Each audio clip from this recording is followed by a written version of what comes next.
Welcome to unit number 2 titled Integrated Marketing Communications Planning Process. To be very specific, we'll be talking about consumer information processing today.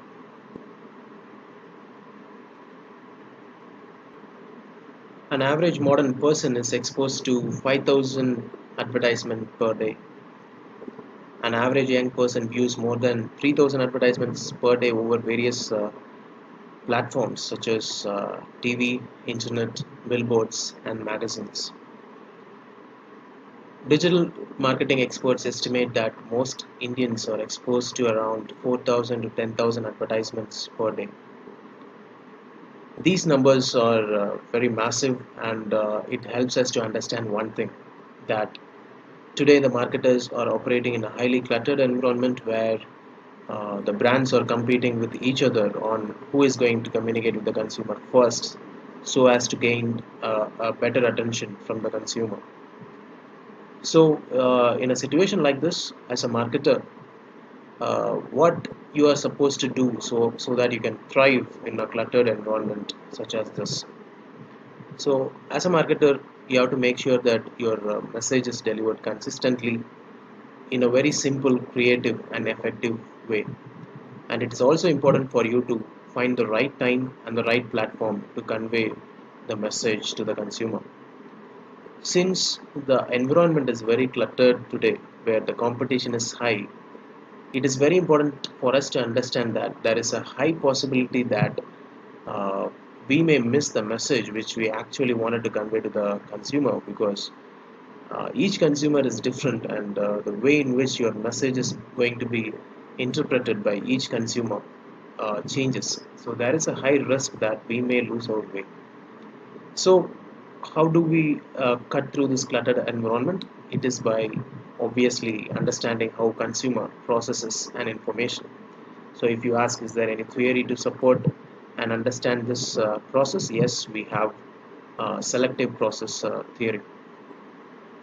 The selective process theory basically helps us to understand how the consumer receives your message, how he attends to your message, how your message is comprehended, and how your message is remembered at the point of purchase. So, selective process theory has four steps, namely selective exposure, selective attention, selective comprehension, and selective retention. The first two steps are selective exposure and selective attention, which helps us to understand that not every message or advertisement is being watched by an individual. I mean, the individual will not volunteer to listen to a message or watch a advertisement, because it is important for us to understand that the message which we are going to convey, or the advertisement which is going to be displayed, should be aligned with an individual's interest, opinions, and beliefs. Take an example of your own self. How many times you have skipped an advertisement in the social media platforms which you normally come across? How many times in your home you have muted your television when a particular commercial was running? And in both these cases, the main reason for you to ignore those messages and commercial is only this, that the message which has been conveyed there was not aligned with your interest, opinions, and belief, and hence you are influenced to whether to make a choice of watching a particular advertisement or ignoring it. So, selective exposure and selective attention helps us to understand that your messages should align with the consumer's interests, opinions, and beliefs.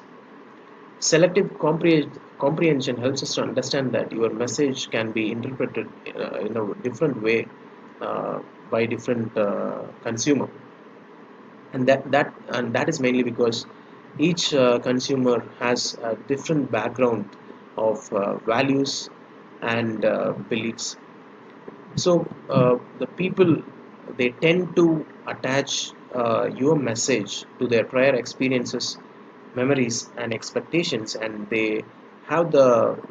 It is natural for them to evaluate whether your message is adding any meaning to their experiences, memories, and expectations. If it is so that your message is adding a meaning, then they probably will interpret your message in the right way, or your messages will be interpreted in a different way.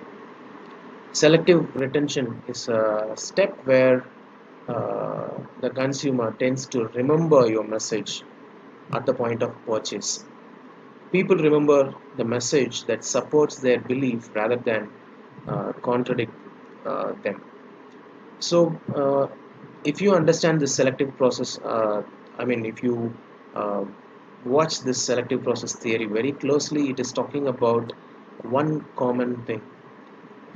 If suppose your consumer needs to receive, attend, and comprehend and remember your message in the right way, then make sure your message and advertisement is aligning with their interest, opinions, beliefs, their experiences, memories, values, expectations, and so on.